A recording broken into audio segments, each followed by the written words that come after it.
મૌન બની જાવ. ઘણા મારા સજ્જન મિત્રો છે એ મને કે તમે મૌન રહીજો. મેં કીધું મૌન બની અને ડાયરા મૂકી દેવા એથી મને લડીને મૂકવા દો ને યાર. અને મેં એમ કીધું તું સિલેક્ટેડ ડાયરા હું કરીશ. ત્યાં તો અમુક આવી ગયા અમે 2025 કેટલાયને શાંત કરાવ્યા છે. લે આ તમારી કોઈ જાગીર છે? આ કોઈની જાગીર છે? આ તો દેવા જ ખબર છે. કાલ બીજું આવે. હવે હું વટથી કહું છું કે શ્વાસ હાલે અને મારી માની દયા હોય ત્યાં સુધી તમારી સામે લડવું છે મારે.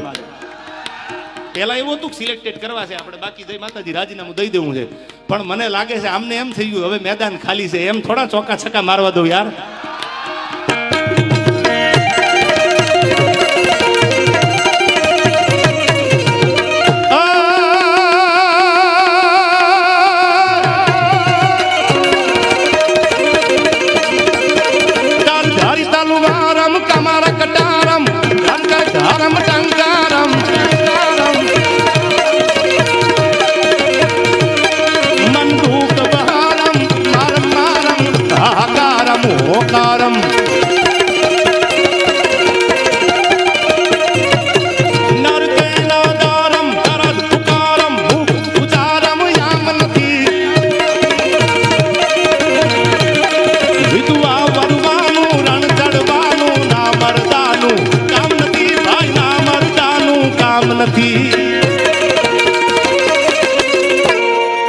હું સવારમાં ઘરેથી નીકળ્યો એટલે વહેલી સવારે મેં નવા કપડાં પહેરેલા.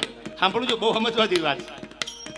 આવડતું તો બધાને હોય ને યાર, પણ એક ગરિમા છે અસ્તિત્વની. સરસ્વતીના ખોળે બેહીને આપણે સારી વાતો કરવા મળ્યા છે. ગામની પ્રજાને ચાઇનાના પંપ મારવા ભેળા નથી આપણે. સવારમાં કાંટલા જાલી લીજો ને બાંધી લીજો ને શું કામ? અંદરો અંદર બાંધીને આપણે અંગ્રેજો ગુણ ગુલામી નથી કરવી કોઈની. હવે સાંભળજો, સવારમાં હું કપડા નવા પહેરીને નીકળ્યો જગદીશભાઈ. એટલે કપડા નવા પહેરીને નીકળ્યો તો એક માંદડામાં ખાંદામાં ભેંસ બેઠેલી. આખી ખાંદો ખાંદો ભરેલી હો, આખી ખાંદો ખાંદો. એટલે હું તો કપડા પહેરીને નીકળ્યો તો મેં જોયું તો ભેંસ મારા સામે કતરાય. મેં કીધું સાલું ભેંસનું આપણે કઈ બગાડ્યું નથી અને આ ખાંદામાં બેઠી બેઠી મારા સામે કાં કતરાય. પણ મૂળ મેં નવા કપડા હારામ પહેરેલા, એ ખાંદામાં બેઠેલી ભેંસથી જોવાનું નહીં. એટલે મારે નીકળવું અને એને ખાંદામાંથી બહાર આવવું. એટલે મને એમ છું કે ભેં ખાંદામાંથી બહાર કેમ નીકળી? મેં તો નવા કપડા પહેર્યા હતા એટલે મને બીક હતી કે આ કપડા ક્યાંક ડાઘ પડી જાય તો મારે ગામત્રે જવું હતું. બીજા જોડી હારે હતા ને મારી બેગમાં. એટલે મેં કીધું ક્યાંક કપડા બગડે તો આપણે થોડાક સેટા હાલીએ. એટલે હું થોડોક આંખો ભી ગયો. વળી થોડીક ભેંસ 2 ડગલા આગળ હાલી. એટલે મને એમ છું કે આપણે હજી થોડાક સેટા વયા જાય. આ તો આખી ખાંદો ખાંદો ભરેલી છે, એને બગડવાની બીક નથી. બીક તો મારે હતી કારણ કે મારા નવા કપડા હતા. એટલે હું તો પાછો થોડોક આંખો હાલ્યો. વળી ભેંસ મારી સામે હાલી. વળી મંડી કાતરું મારવા. વળી મેં વિચાર કર્યો કે દ્વારકા વાળા મેં ક્યાં કોઈનું બગાડ્યું છે? હું ક્યાં કોઈને નડ્યો? એ 2 વર્ષમાં મારું એક સ્ટેટમેન્ટ તો દેખાડો કે સમાધાન પછી હું બોલ્યો હોય તો કાલ ડાયરા હજી મૂકી દઉં. કોઈ દી ન બને. વળી ખાંદામાંથી નીકળી હામી આવી, વળી નાળામાં આંખો ગયો, વળી પાછી આવી.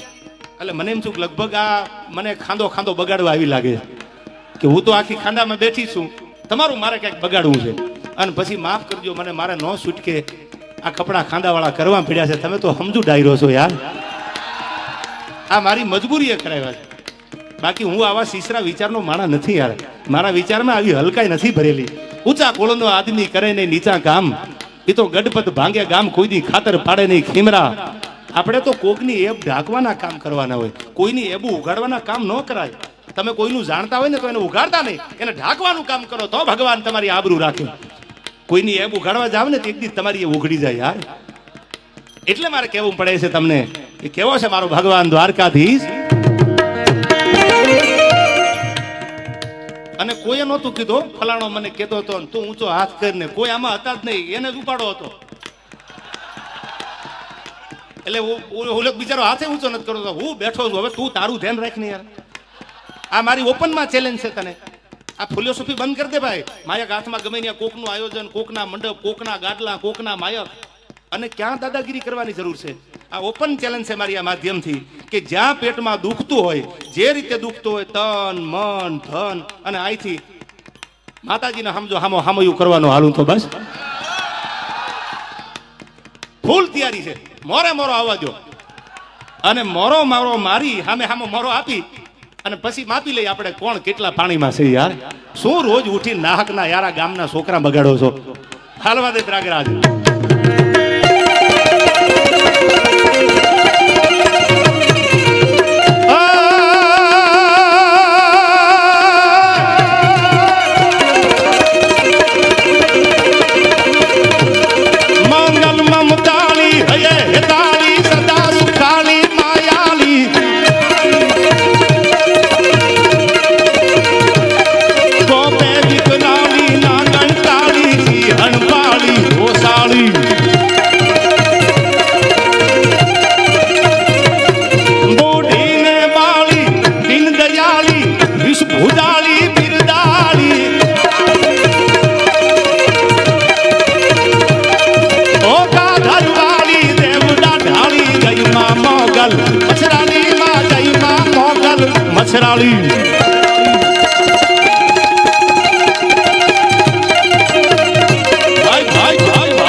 મૂછે અને બીજો તરવારે થવા. અંગ્રેજોની સામે મુળુ માણેકને હાજર કર્યો. અંગ્રેજોએ કીધું મુળુ માણેક સલામ કરી દે.